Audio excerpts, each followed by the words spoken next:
Hi everyone. हमने first और second chapter पढ़ लिया था। क्वेश्चन आंसर भी कर लिए थे। आई होप आपको अच्छे से समझ भी आया होगा। आज हमारा चैप्टर है थर्ड, जो रेसों के बारे में है। मतलब हम जो वस्त्र पहनते हैं, जो कपड़े पहनते हैं, वो हमें कहाँ से प्राप्त होते हैं, उसके बारे में ये चैप्टर है। तो आप सभी को पता होगा कि जो रेसें हैं, जो जिनसे कपड़े बनते हैं, ये हमें पादप और जंतु 2 जगह से प्राप्त होते हैं। तो उनके बारे में ही ये चर्चा करेंगे और इसमें हम ये भी देखेंगे कि इसमें प्लांट्स में कहाँ से हमें जो है वस्त्र प्राप्त होते हैं, और जंतुओं में जो है किस प्रोसेस के माध्यम से क्या प्रोसेस होती है जिसके द्वारा हमें अंत में वस्त्र मिलते हैं, या फिर जो है उनकी प्रोसेस कैसे वो उनको हम पहनने योग्य बनाते हैं। तो हम देखेंगे कि इसमें हम भेड़ के बारे में, या या फिर कुछ और कश्मीरी अंगोरा भेड़, इनके बारे में भी हम बात करेंगे कि ये कहाँ-कहाँ पे पाई जाती हैं। आपने देखा होगा कि अलग-अलग जगह पर अलग-अलग प्रकार की ऊन हमें मिलती हैं, और हम यहाँ पर और भी बहुत सारी चीज़ों के बारे में, जैसे कि कोकून हो गया, जो कि एक प्रकार का पादपों में होने वाली प्रोसेस है।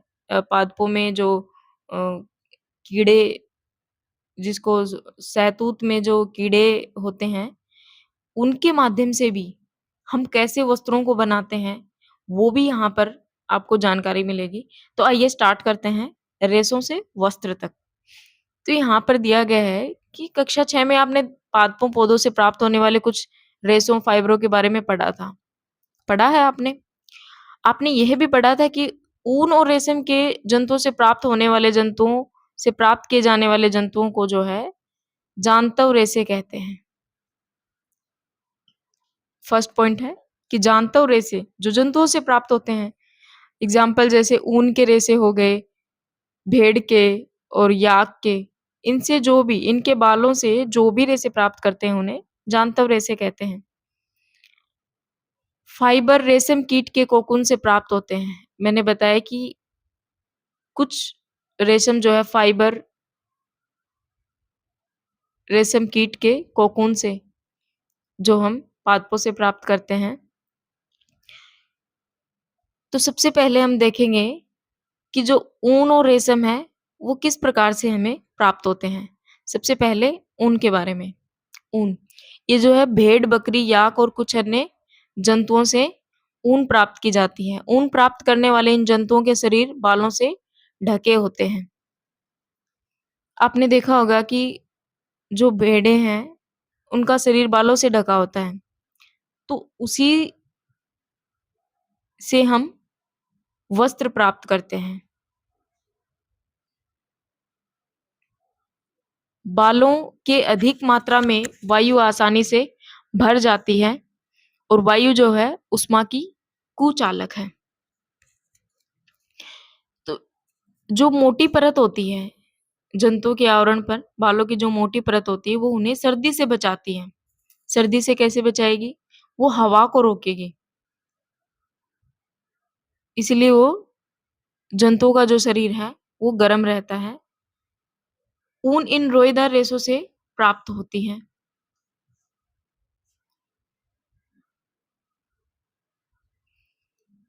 हमारी ही तरह भेड़ की रोएदार त्वचा पर 2 प्रकार के रेशे होते हैं। एक दाढ़ी के रूखे बाल, ये जो दाढ़ी के यहाँ रूखे बाल, और त्वचा के निकट अव्यवस्थित तंतुरूपी मुलायम बाल। तंतुरूपी जो बाल हैं, इनको कार्तित ऊन कहते हैं। ये होती हैं कार्तित ऊन। बनाने के लिए रेशे प्रदान करते हैं, और भेड़ों की कुछ नस्लों में केवल तंतुरूपी मुलायम बाल ही होते हैं। इनके जनकों का विशेष रूप से ऐसी भेड़ों को जन्म देने के लिए चयन किया जाता है, जिनका शरीर सिर्फ मुलायम बाल हों। तंतु रूपी मुलायम बालों जैसे विशेष गुणयुक्त भेड़ें उत्पन्न करने के लिए जनकों का चयन किया जाता है। इसी को हम क्या कहेंगे? वर्णात्मक प्रजनन। इसी को हम क्या कहेंगे? वर्णात्मक प्रजनन। ये इंपॉर्टेंट पॉइंट है, इसे ध्यान रखिएगा कि इसमें चयन किया जाता है, तभी इसको सिलेक्टिव ब्रीडिंग कहते हैं। ऊन प्रदान करने वाले जंतु। हमारे देश के विभिन्न भागों में भेड़ों की नस्लें पाई जाती हैं। यद्यपि भेड़ों के ऊन ही ऊन का एकमात्र स्रोत नहीं है कि सिर्फ भेड़ों से ही ऊन नहीं मिलती। बाजार में और भी सामान्य रूप से उपलब्ध ऊन भेड़ की ऊन ही होती है, लेकिन ये याक की ऊन तिब्बत और लद्दाख में भी प्रचलित है। याक से भी हमें ऊन ऊन प्राप्त होती है। बकरी के बालों से भी हमें ऊन प्राप्त होती है। बकरी के बालों से भी। अंगोरा ऊन जो है, अंगोरा नस्ल की बकरियों से प्राप्त होती है, जो कि जम्मू कश्मीर के पहाड़ी क्षेत्रों में पाई जाती हैं। ये पॉइंट इंपॉर्टेंट है। ये अक्सर पूछे जाते हैं कि जैसे अंगोरा ऊन से अंगोरा जो अंगोरा ऊन है, वो अंगोरा बकरियों से प्राप्त होती है, तो ये कहाँ पाई जाती है? जम्मू कश्मीर में। और कश्मीरी बकरी की त्वचा के निकट मुलायम बाल या फिर फर होते हैं, जिन्हें बेहतरीन शॉल बनाए जाते हैं, जिन्हें पश्मीना शॉल कहते हैं। आपने देखा होगा कि जम्मू कश्मीर में जो पश्मीना शॉल मिलते हैं, वो काफी महंगे भी होते हैं। यहाँ पर आप देख सकते हैं डायग्राम अंगोरा बकरी और ये बकरी का। ऊंट के शरीर के बालों का उपयोग भी ऊन के रूप में। अच्छा, हमने याक भी देख लिया, बकरी, भेड़, और यहाँ पर ऊंट ऊंट से भी हमें ऊन प्राप्त होती है।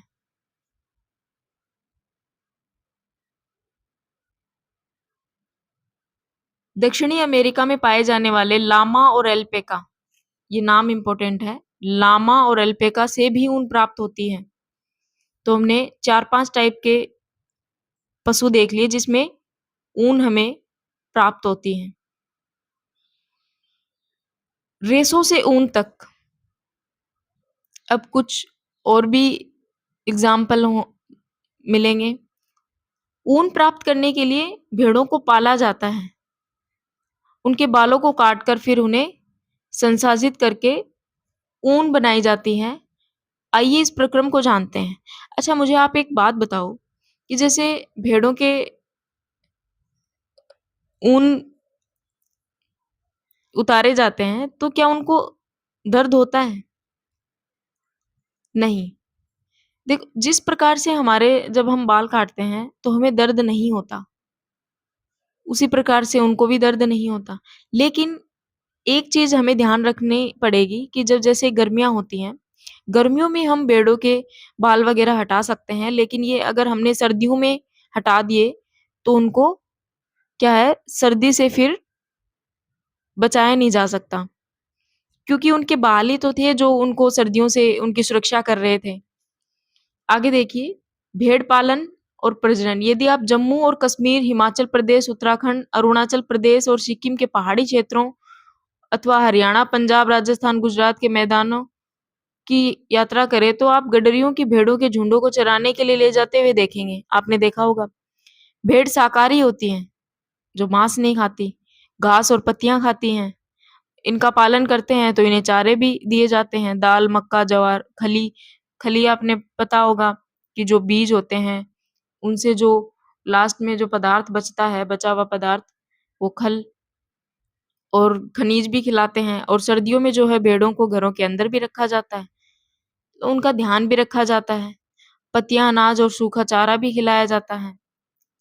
ये सारी चीजें हैं। यहाँ पे कुछ की पॉइंट और भी दिए गए हैं। ये जो लिस्ट है, ये काफी इंपॉर्टेंट है। ये काफी बार सवाल पूछा जाता है। हमने देख लिया, लोही जो है नस्ल है, वो अच्छी गुणवत्ता की ऊन प्राप्त होती है। ये कहाँ पर पाई जाती है? राजस्थान, पंजाब में। रामपुर बुशायर भूरी ऊन उत्तर प्रदेश और हिमाचल प्रदेश में नाली, नली, गलीचे की ऊन, गलीचा, पायदान वगैरह बनाते हैं। तो वो राजस्थान, हरियाणा, पंजाब, बाखरवाल, ऊनी शॉलों के लिए शॉल, जम्मू कश्मीर, मारवाड़ी, मोटी रुक्सून, गुजरात, और जो पाटनवाड़ी है होजरी के लिए गुजरात।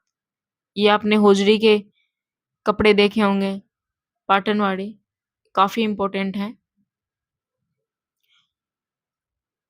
आगे देखिए, रेशों से ऊन संसाधित करना। अब हम रेशों से ऊन प्राप्त कैसे करते हैं?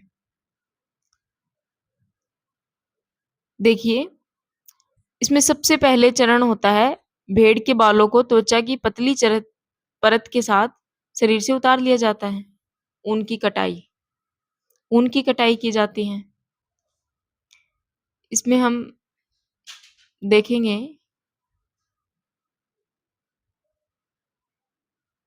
यहाँ पर देखिए, यहाँ पर ये पहले ये डायग्राम देखिए।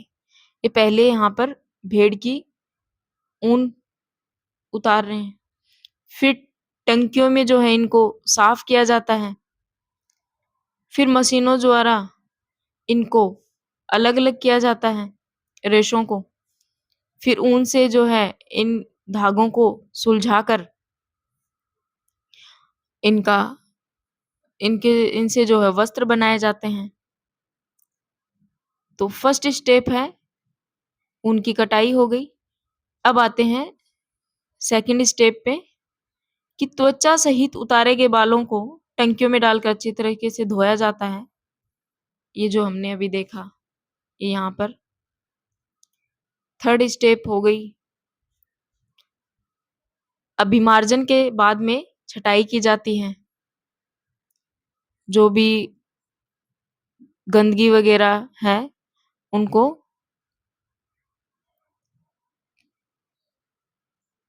छाट लिया जाता है और रोमिल रोएदार बालों को कारखानों में भेज दिया जाता है। यहाँ पर विभिन्न गठन वाले बालों को छाटकर पृथक कर लिया जाता है। फिर स्टेप आती है 4, छोटे छोटे कोमल और फूले हुए रेशों को छाट लिया जाता है, जो बर कहलाते हैं। आपने देखा होगा कि आपके जो ऊनी वस्त्र पहनते हो तो छोटे छोटे बर से निकल आते हैं, ये वही बर कहलाते हैं, वही बर होते हैं जो कभी कभी आपके स्वेटर पर एकत्रित हो जाते हैं। इसे स्टेप 5, रंगाई, रेशों की विभिन्न रंगों में रंगाई की जाती है। फिर आता है 6, इनसे क्या है धागे बना लिए जाते हैं, और फिर लंबे रेशों को काटकर स्वेटरों के रूप में, अपेक्षाकृत छोटे रेशों को काटकर ऊनी वस्त्र बना लिए जाते हैं। ये हमने जानतर रेशे कैसे प्राप्त करते हैं उनके बारे में देख लिया। अब हम देखेंगे रेशम कीट का जीवन चक्र। ये काफी इंपॉर्टेंट है, ये मैं आपको यहाँ पर समझाती हूँ। रेशम कीट में जीवन चक्र किस प्रकार से होता है, इसको यहाँ पर हम स्टेप बाय स्टेप समझेंगे। सबसे पहले रेशम कीट अंडे देती है, जिनसे लार्वा निकलते हैं, जिसको कैटरपिलर झिल्ली या रेशम कीट कहलाते हैं। देखिए यहाँ पर सबसे पहले रेशम कीट, रेशम कीट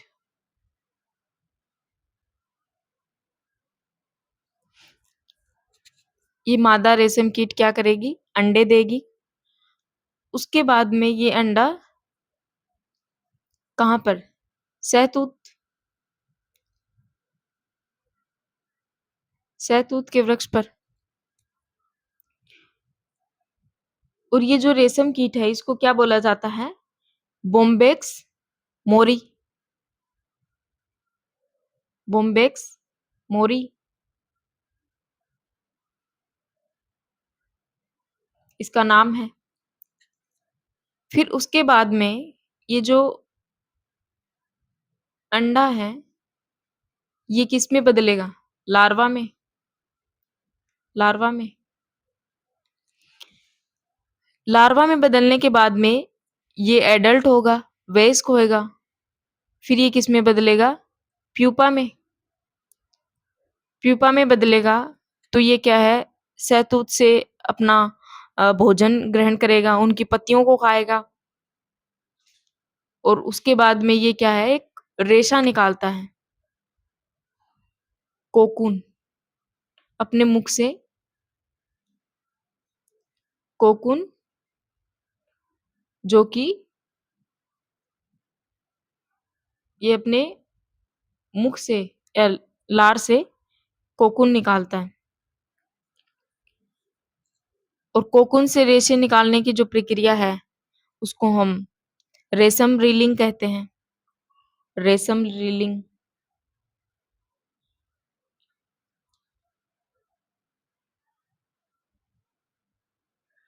तो इस प्रकार से जो है हमें रेशम के वस्त्र प्राप्त होते हैं। अब इसमें काफी बड़ा दिया गया है, इसको हम बारी बारी से पढ़ भी लेते हैं। हमने देख लिया कि सबसे पहले रेशम कीट मादा बॉम्बेक्स मोरी जो है अंडे देती है, फिर उसके बाद में कैटरपिलर लार्वा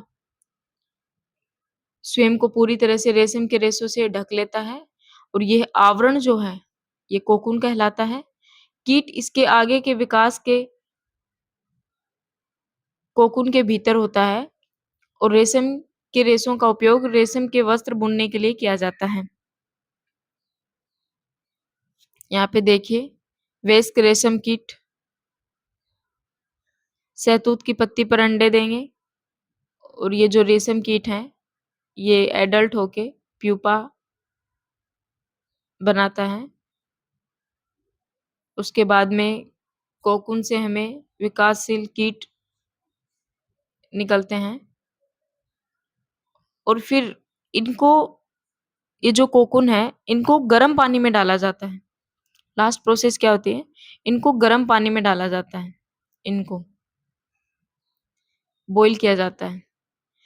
तो उसके बाद में क्या है, ये जो कीट है ये मर जाते हैं और ये जो रेशे हैं ये धागे हमें प्राप्त हो जाते हैं। तो आप देखिए, अगर आप ये जानकर हैरान होंगे कि न जाने कितने कीटों की हत्या की जाती है, मारा जाता है वस्त्र बनाने के लिए। तो इसमें इनको बॉईल इसीलिए किया जाता है क्योंकि जब ये कोकून कीट बाहर निकलता है तो इनके बाहर जो रेशे हैं, जो रेशे लिपटे रहते हैं, तो ये क्या है, जब बाहर आता है तो इनको क्या है, कट करके बाहर आता है, काट करके। तो इससे क्या है, हमें रेशे कम प्राप्त होते हैं क्योंकि वो तो टूट गए, रेशे टूट गए। तो वो उस मनुष्य अपने लाभ के लिए फिर इनको बॉईल करता है पानी में, फिर इनसे क्या है, कंप्लीट धागे या फिर जो है रेशे प्राप्त करता है। आई होप आपको ये प्रोसेस समझ में आई होगी। उसके बाद में हम देखते हैं, ये हमने ये सब पढ़ लिया यहाँ तक। मैंने एक प्रोसेस के माध्यम से आपको समझा दिया। अब आगे हम देखते हैं कि रेशम कीट पालन, इसमें भी वही है कि अंडों को जो है स्वास्थ्यकर स्थितियों, उचित ताप, आर्द्रता, अनुकूल स्थितियों में रखा जाता है। पहले उनको पाला जाता है, फिर उनसे वस्त्र प्राप्त किए जाते हैं। शहतूत के वृक्षों पर नई पत्तियां आती हैं, कैटरपिलर अथवा रेशम कीट कहलाते हैं, दिन रात खाते रहते हैं। ये सब वही प्रोसेस बताई गई है।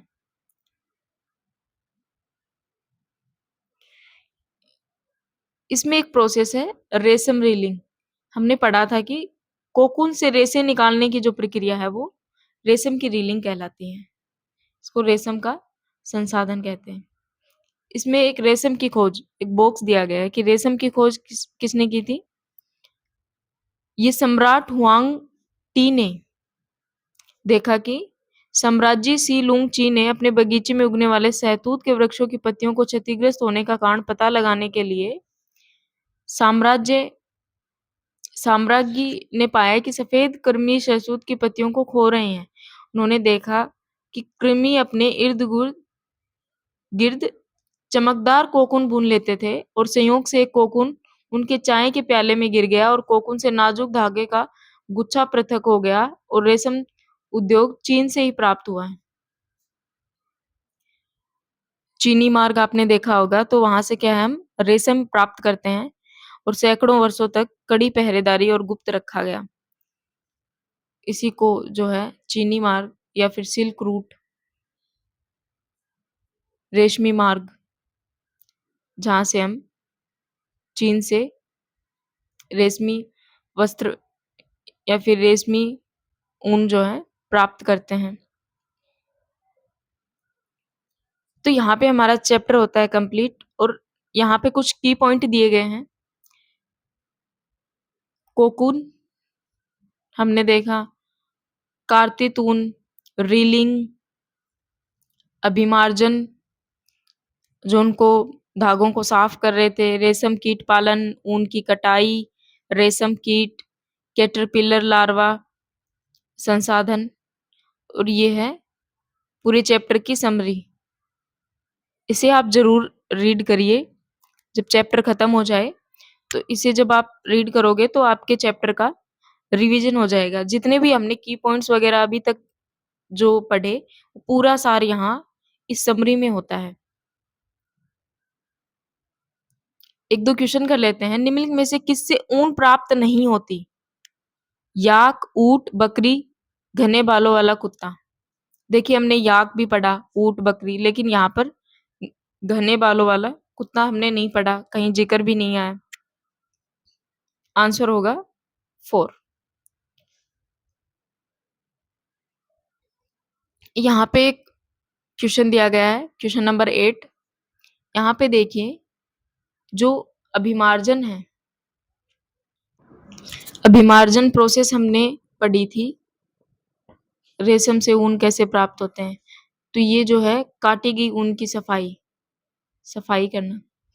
सहतूत की पत्तियां रेशम कीट का भोजन थी। याक ऊन देने वाले जंतु।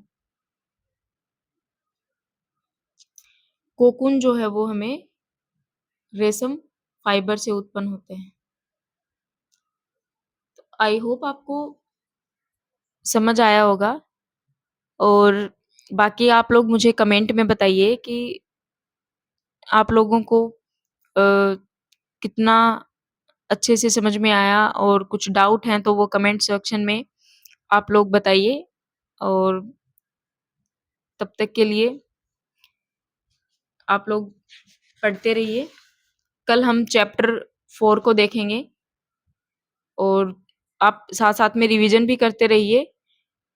जो एनसीईआरटी है, एनसीईआरटी की जो बुक है, वो आपके जैसे 7th क्लास में तो काम आएगी। यही जो है आगे जब आप टीचिंग की तैयारी करेंगे, उसमें भी ये काफ़ी क्या, ये यही सिलेबस रहता है। टीचिंग वगैरह की जॉब आप देखोगे, तो उसमें सिलेबस यही रहता है।